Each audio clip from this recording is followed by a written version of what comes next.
Welcome to Ecclesia Principles, a biblical strategy for believers to engage in God's design for government with Ray Eppard.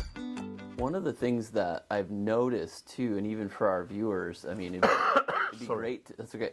It'd be great to hear from you because, you know, we read the Bible in English and we see Jerusalem.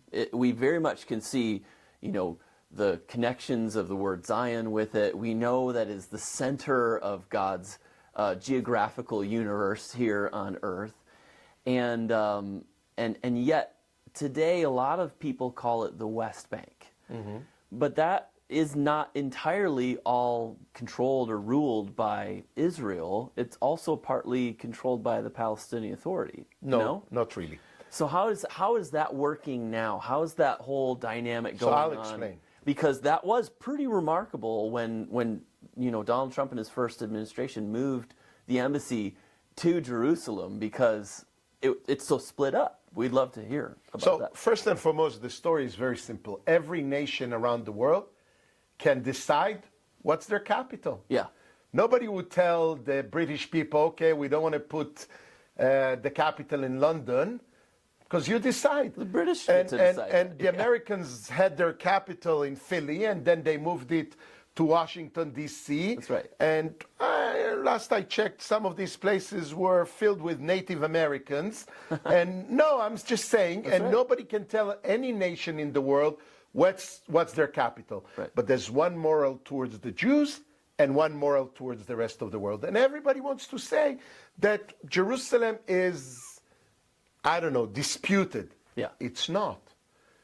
Jerusalem, before 1967, before it was reunified, it was, first of all, there's no Palestinian people. Never was. It was Jordan. Right. The only time it started to be called Palestine, the land of Israel, is when the Romans were way back. kicking, This is like way, 2,000 way years back. ago, Yeah, Adrian was kicking the Jews out because we were rebellious. We don't like to be slaves. We've been enough slavery in Egypt. Every time we've been conquered by any army or any empire, we always try to rebel and to try to get our freedom back. That's our nature. Yeah. So they exiled the Jews throughout the universe.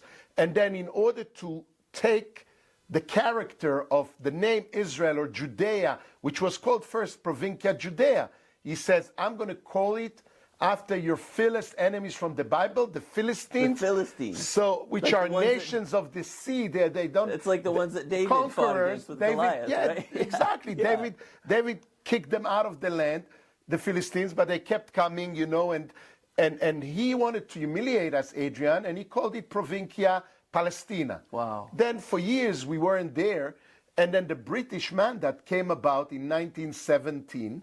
And they didn't want to take a side because everybody came against them after the Balfour Declaration that the Jews should, 1917 again, that the Jews should have a homeland back in the land of their forefathers.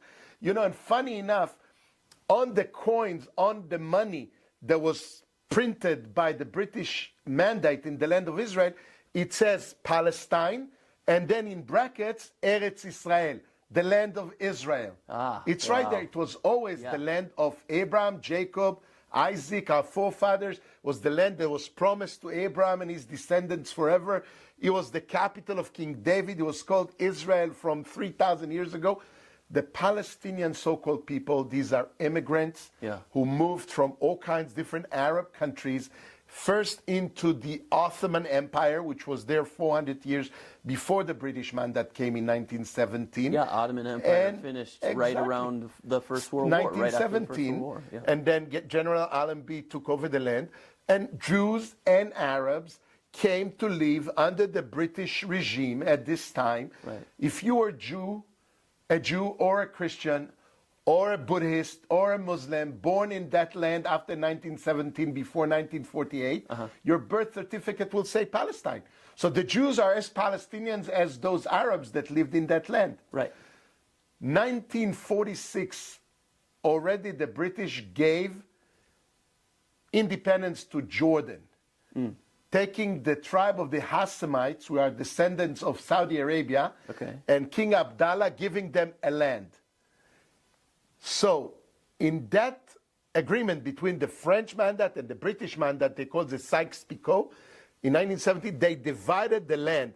Lebanon and Syria was in the hands of the French. Jordan and the land of Israel was in the hands of the British. So they gave the land of the other side, I would say the East Bank, not the West Bank, to Jordan. Yeah.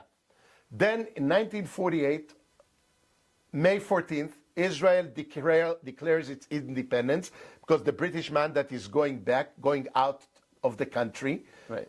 And they literally handled most of their army bases and police stations and everything, the British, to the hands of the Arabs, because they had interests with the Arab world. You know, the petrodollars, the oil, all the big countries. Israel was just 600,000 Jews running away from the Holocaust, barely surviving, 33,000 men, women, and children that could bear arms against 1.5 million regular soldiers of the Arab countries. Nobody saw even a chance for us to have a state. Right.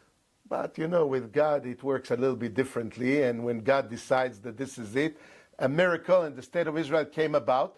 And we took parts of the land, and the Jordanians took parts of Jerusalem, East Jerusalem, and what was called the West Bank. Okay. It was Jordan. Yeah. Nothing to do with any Palestine. Jordan is Palestinian. 73% of Jordanian citizens are Palestinians. Right. So that's the story.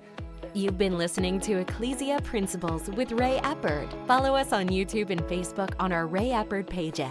This program was brought to you by Victory Worship Center and World Outreach. Services Sunday 9 o'clock and 11 o'clock, 200 Hammond Lane, Stanton, Virginia.